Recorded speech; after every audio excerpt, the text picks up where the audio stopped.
Muy buenos días. Un saludo muy cordial del director de Educognos 1. En nuestro ejercicio de difusión científica, como le exige la academia y la deontología de la profesión médica, estamos generando este documento biográfico sencillo, con fundamento en las guías de la Sociedad Colombiana de Cardiología, en cuanto al diagnóstico y manejo de la hipertensión arterial, para su estudio por todo aquel con interés en el tema, de uso cotidiano en pro de pacientes y su bienestar.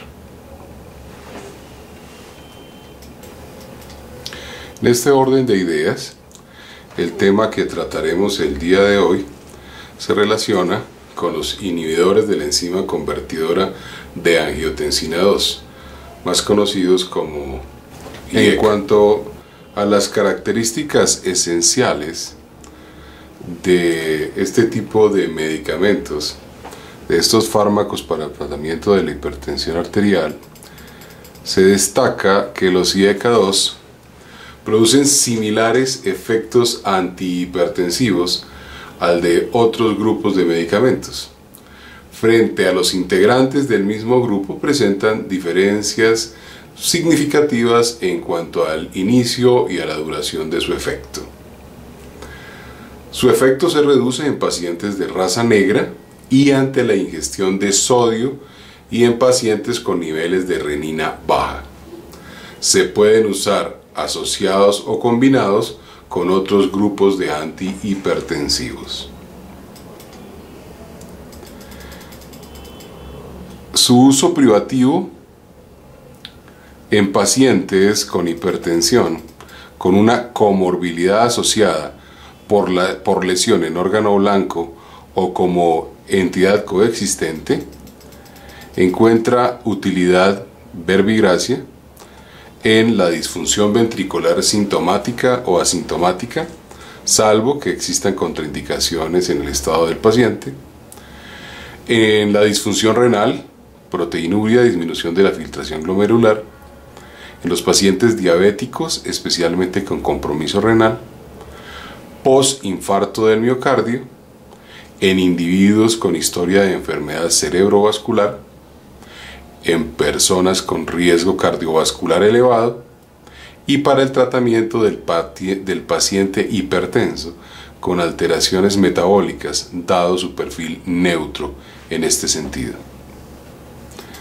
De acuerdo a las recomendaciones del Séptimo Comité Nacional Conjunto de Norteamérica, el JNC7, y las guías de la Sociedad Europea de Hipertensión y de la Organización Mundial de la Salud, su utilización, es decir, de estos fármacos IECA, puede retardar la aparición de diabetes en individuos en riesgo de desarrollarla. Durante su utilización, y especialmente durante las primeras semanas, debe hacerse a los pacientes un seguimiento muy cuidadoso a los niveles de creatinina y de potasio séricos. Están contraindicados durante el embarazo en individuos con hipersensibilidad, que haya de pronto surgido algún episodio de mangioneurosis, y en presencia de estenosis bilateral de la arteria renal. Sus efectos secundarios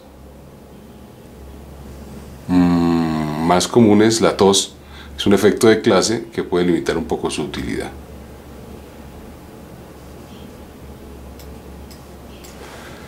En cuanto a su clasificación, en términos generales se les clasifica de acuerdo a varios criterios. Dentro de ellos, el uso en el tiempo, su composición química, la actividad del antihipertensivo, su farmacocinética, la capacidad de unión tisular.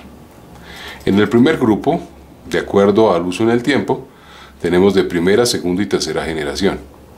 En la primera generación destaco el ejemplo el captopril, de segunda generación el enalapril y de tercera generación el perindopril, por ejemplo. En cuanto a su composición química, los hay con un grupo carboxilo, como el enalapril o el ramipril, con un grupo sulfidrilo, como sucede con el caso del captopril, o con un grupo fosfodrilo, como por ejemplo el fosinopril o el alacepril. En términos de actividad del antihipertensivo, el grupo de los profármacos es decir, aquellos que requieren la transformación a su metabolito activo. Incluye al enalapril, ramipril, quinapril, benazepril y fosinopril, por ejemplo. Y en el grupo de los fármacos metabólicamente activos están, por ejemplo, el captopril y el lisinopril. La formulación como profármacos se ha considerado que mejora bastante la absorción y permite un inicio gradual de su acción debido a la necesidad de la biotransformación a su formación activa. Acudiendo al criterio de farmacocinética, se dividen en de vida media corta y de vida media larga. En el primer grupo, pues el conocido captopril y el quinapril, y de vida media larga, el enalapril y el lisinopril. Recordemos que la eliminación de los IECA ocurre principalmente a nivel renal, por lo que la dosis debe reajustarse en pacientes que tengan deterioro de la función. La excepción de los anteriores es el fosinopril, que se elimina el 50% por la bilis y el restante 50% por el riñón. Según su capacidad inotisular, pues existen estudios experimentales que evidencian diferente capacidad de bloquear la ECA tisular según el tipo de fármaco y el tipo de órgano. En este sentido se ha planteado que el benazepril, el quinapril y el perindopril tienen una alta afinidad tisular por la ECA. Las diferencias químicas de los diferentes productos influyen en la distribución a nivel de tejidos, en su absorción, en su eliminación y en la dosificación posterior. Debemos precisar que algunos tipos de IECA, a pesar de tener una vida media plasmática corta o intermedia, presentan una duración de acción prolongada. Esto se debe a la mayor potencia de inhibición del SRA tisular. Además, hay evidencias experimentales que demuestran una mayor correlación de la actividad hipotensora con la inhibición de los ECA a nivel tisular que con la inhibición a nivel plasmático. Ahora bien, en términos generales, cuando nos referimos al mecanismo de acción de los medicamentos, podemos decir que los IECA2 ejercen su principal efecto al bloquear el sistema de renina-angiotensina-aldosterona, evitando la producción de la angiotensina 2 y aldosterona, y por efecto disminuyendo la acción vasoconstrictora, favoreciendo la natriuresis. En adición, obran indirectamente sobre el sistema adrenérgico y por lo tanto aumentan la actividad de las bradiquininas al disminuir su inactivación, regulan la función endotelial mediada por el óxido nítrico, producen vasodilatación renal específica y mejoría de la resistencia a la insulina. Ejercen un marcado efecto nefroprotector con reducción de la presión intraglomerular, la microalbuminuria y la proteinuria. Ahora, extendiendo un poquito la formación del día de hoy, se destaca en las guías el manejo de las comorbilidades, las cuales se utiliza el tratamiento con estos medicamentos en particular. En cuanto a los fundamentos científicos de su uso, podemos ir precisando verbigracia en el tema de la disfunción ventricular izquierda, en pacientes posinfarto del miocardio con insuficiencia cardíaca congestiva, los compuestos antialdosterona han demostrado disminuir la mortalidad. En términos de estudios, tenemos el estudio SOL, Studies of Left Ventricular Dysfunction, que evaluó el enalapril a dosis de 2.5 miligramos versus un placebo de 20 miligramos y demostró una reducción del 16% del riesgo de mortalidad, especialmente muertes atribuidas a insuficiencia cardíaca congestiva, y también una reducción significativa de casi el 37% en el riesgo de desarrollar insuficiencia cardíaca congestiva agregada. El estudio AIR, el Acute Infarction Ramipril Efficacy Study, comparó los efectos del ramipril a dosis de 1.25 a 5 miligramos diarios versus el placebo. La mortalidad de los pacientes sobrevivientes de infarto agudo del miocardio con evidencia temprana de insuficiencia cardíaca congestiva no severa fue 27% menos, con una reducción significativa en la progresión de la insuficiencia cardíaca congestiva a severa o resistente.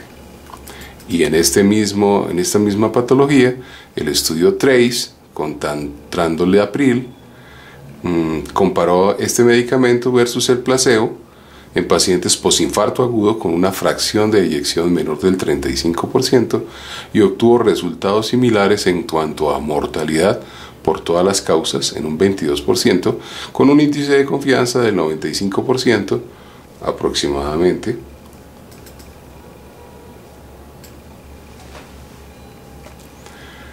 En el manejo de la cardiopatía isquémica se destaca el estudio SAFE, que evaluó la eficacia de Captopril administrada de manera temprana, es decir, en los primeros 3 a 16 días posinfarto agudo del miocardio, versus placebo también, en pacientes con fracción de eyección menor al 40%. Se apreció mejoría de la supervivencia, con disminución de la incidencia de eventos fatales y no fatales en forma consistente. En el estudio HOPE, en pacientes mayores de 55 años con diabetes o enfermedad cardiovascular, el 80% tenía enfermedad coronaria y el Ramipril, a dosis de 10 miligramos al día, durante 5 años redujo significativamente los eventos cardiovasculares y la mortalidad en comparación con el placebo.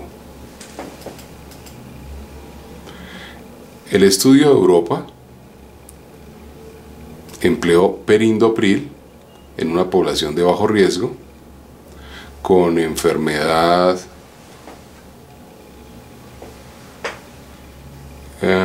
coronaria estable y sin insuficiencia cardíaca aparente, redujo en 20% el riesgo relativo de sufrir eventos cardiovasculares graves.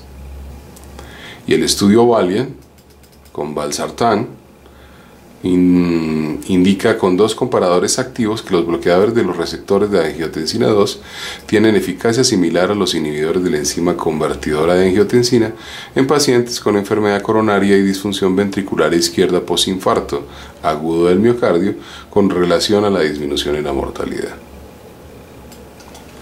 En términos de incidencia metabólica, frente a la diabetes mellitus, se destaca en el estudio prospectivo de diabetes tipo 2 del Reino Unido, el control estricto, presión arterial en cifras de 150 a 85 milímetros, iniciando con Captopril o atenolol, versus control menos estricto, una presión arterial de 180 a 105, mostró en un seguimiento de 8.4 años una eficacia comparable pero significativa con relación a la disminución en morbimortalidad cardiovascular en el grupo de control más estricto. El UKPDS, que ya mencionamos, se asocia a la presión arterial sistólica con complicaciones micro y macrovasculares en la diabetes tipo 2, demostrando que la inhibición de la enzima convertidora de la angiotensina confiere mayor protección cardiovascular en pacientes diabéticos con hipertensión. En un subanálisis del estudio Captopril Prevention Project, se demostró reducción en morbilidad y mortalidad cardiovascular en pacientes diabéticos hipertensos con el empleo de los inhibidores de la enzima convertidora de angiotensina como terapia de primera línea, en comparación con un régimen diurético y beta bloqueador. Adicionalmente, la incidencia de diabetes de novo entre quienes no la tenían al inicio del estudio se redujo en 20% en el grupo que recibió el Captopril. Volvemos al estudio HOPE, comparando Ramipril con el placebo en pacientes con diabetes o enfermedad cardiovascular.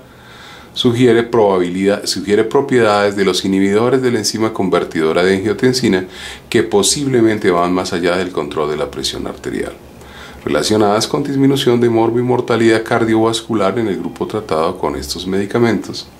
Se apreciaron reducciones significativas del riesgo en infarto del miocardio del 22%, accidente cerebrovascular del 32% y muerte cardiovascular 26%.